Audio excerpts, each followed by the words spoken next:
ले जी, नून लीगियों को मुबारक हो। तोशाखाना केस में नवाज शरीफ साहब के वारंट गिरफ्तारी मुअत्तल जो दायमी थे। एवन फील्ड और अलजीरा रेफरेंस में भी नवाज शरीफ साहब की 24 तारीख तक बिल्कुल सिक्योर ज़मानत होगी। अब मेरे ख्याल में तो उनको इस्लामाबाद जाने की ज़रूरत ही नहीं है, ना उनको मतलब 24 से पहले जाने की ज़रूरत नहीं है। जो पहले प्लान था कि पहले इस्लामाबाद उतरेंगे 21 तारीख को दोपहर को 11 बजे और उसके बाद वहाँ पर वो अदालत के सामने अपने आप को सरेंडर करेंगे, फिर उनकी शायद ज़मानत होगी। वो सब कुछ पहले हो चुका है। दो पहलू तो कम से कम निकलते हैं इसके। जो नून लीग को मानने वाले हैं वो कहते हैं कि जी, बल्कि पहले मैं बताता हूँ मुखालिफ क्या कह रहे हैं। मुखालिफ तो ये कह रहे हैं कि जो स्टेज से जाया गया, यानी कि नून लीग को पहली पता था ज़मानत भी हो जाएगी, नून लीग को पहले पता तोशाखाना में भी उनके वारंट गिरफ्तारी फारिग हो जाएंगे, इसलिए जलसे का एहतमाम किया हुआ था। सब कुछ फिक्स मैच चल रहा है। और उसमें दलील वो ये भी दे सकते हैं और देते हैं कि नैब ने आज जो सलूक किया है और जिस तरह का एटीट्यूड कल से लेकर आज तक था, और उसकी बुनियाद पर जिस तरह कोर्ट ने फैसला किया उसको प्रोसीड नहीं किया, उसको मेरिट पे नहीं सुना इस पूरे केस को, क्योंकि नैब तो कह रहा था जनाब हमें तो कोई इतराज़ ही नहीं है। और कोर्ट ने प्ली भी ये ली इस्लामाबाद हाई कोर्ट ने कि अगर नैब को कोई इतराज़ होता तो फिर हम इस पटिशन के मेरिट के ऊपर जाते। तो ये सवाल भी है कि क्या कोर्ट जो है इतना पाबंद है कि अगर नैब जो है उसके मुतल्लिक ये परसेप्शन आ जाए कि ये शायद इस वक्त मेरिट के ऊपर टेकअप नहीं कर रहा नवाज शरीफ साहब या किसी और केस को, तो कोर्ट जो है वो बस आंखें बंद करके मान लेगा कि जो नैब कह रहा है सही है, हम भी मेरिट पे नहीं करते क्योंकि नैब नहीं कर रहा। ये सवाल बड़ा अहम सवाल है जो ऑब्वियसली लोगों के जहनों में है। तो ये तो वो है जो मुखालिफ है, वो समझते हैं मैच फिक्स।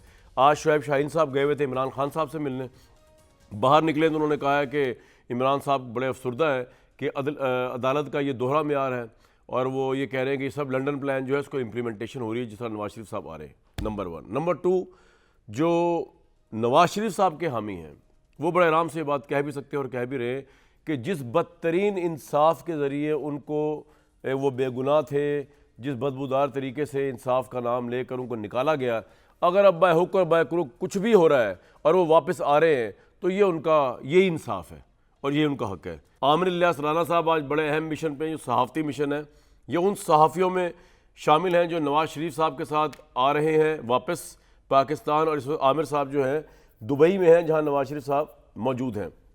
आमिर जिया साहब और बैरिस्टर अहमद पनसोता साहब ये भी हमारे साथ प्रोग्राम मौजूद है। अगर शामी साहब की इजाज़त तो आमिर साहब से पहले ज़रा जान लें। आमिर इलियास राना साहब, क्या सेंटीमेंट है नवाज शरीफ साहब की वापसी का, और अब क्या इस्लामाबाद में उतर कर इस्लामाबाद में अदालत जाने वाला मामला तो रहा ही नहीं? क्या आपने जहन स्टडी किया है? नवाज शरीफ साहब से मुलाकात तो आपकी होगी, क्या करने आ रहे हैं वो, क्या करने जाएंगे पाकिस्तान में?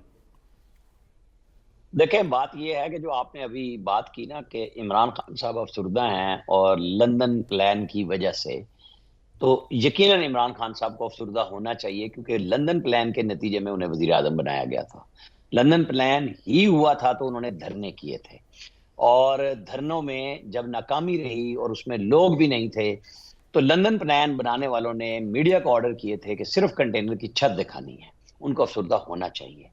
क्योंकि वो जिस एहतमाम से लाए गए थे, बिछाए गए थे, बिठाए गए थे, उसी एहतमाम के साथ उनको वापस भिजवा दिया गया। और वो जो गाना मुखालफिन के लिए बना के बैठे होते थे, नेक्स्ट स्टॉप अडयाला, आजकल वो वहां पाए जाते हैं। और मुश्किल होती है हर एक के लिए, जाहिर नहीं होनी चाहिए, ना किसी सियासी जंग में, ना किसी कानूनी तौर पे फैसले होने चाहिए। नवाज शरीफ को अदालतों ने सजाएं दी, नवाज शरीफ को इमरान खान की काबीना ने ईसीएल से निकाला और अदालत ने लंदन ठीक है। भेजा। अगर नवाज आमिर शरीफ भाई, मेरा अदालत सवाल, के सामने सरेंडर आप हुए। नवाज शरीफ साहब से मुलाकातें कर चुके हैं, उनके साथ हम सफर हैं, अभी वापस आ रहे हैं एज अ जर्नलिस्ट, क्या सेंटीमेंट, क्या ऑब्जर्व किया, क्या नवाज शरीफ करने आ रहे हैं, क्या कहेंगे? नहीं, एक तो बात ये, नवाज शरीफ दुबई पहुंचे हैं सऊदी अरब से, हमारी मुलाकात अभी नहीं हुई है उनसे, लेकिन चूंकि परसों सुबह अभी तक 8:30 बजे ही फ्लाइट है कि उसमें वो तशरीफ लाएंगे, और उनके साथ 152 लोगों में हम जो जर्नलिस्ट खुद से यहाँ पहुंचे हैं, बिल्कुल उनकी तरफ से ऑफर मौजूद थी और हमने टिकट्स उसमें बुक कराए हैं, पैसे दिए हैं। जो जो जर्नलिस्ट आ रहे हैं उनकी पार्टी के लोग होंगे, उनकी पार्टी के लीडर होंगे, वो आएंगे। और हमारा काम है ये कि ऐसे तारीखी मौके पे अगर अपॉर्चुनिटी मिले तो जर्नलिस्ट को पहुंचना नहीं, चाहिए। वो तो बिल्कुल, उसको तो कोई चैलेंज ही नहीं कर रहा सर। नहीं, मैं एक बात कर रहा हूँ ना, तो फिर हम रिपोर्ट करेंगे कि क्या सेंटिमेंट्स थे जहाज के अंदर, जहाज से पहले क्या थे, फिर ही बताया जा सकता है। अभी उनकी कल 1-2 मुलाकातें यहाँ पे हैं, सऊदी अरब में भी आज वो जो डिले करके आए, वरना उन्होंने कल आना था, बड़ी अहम मुलाकातें हुई हैं।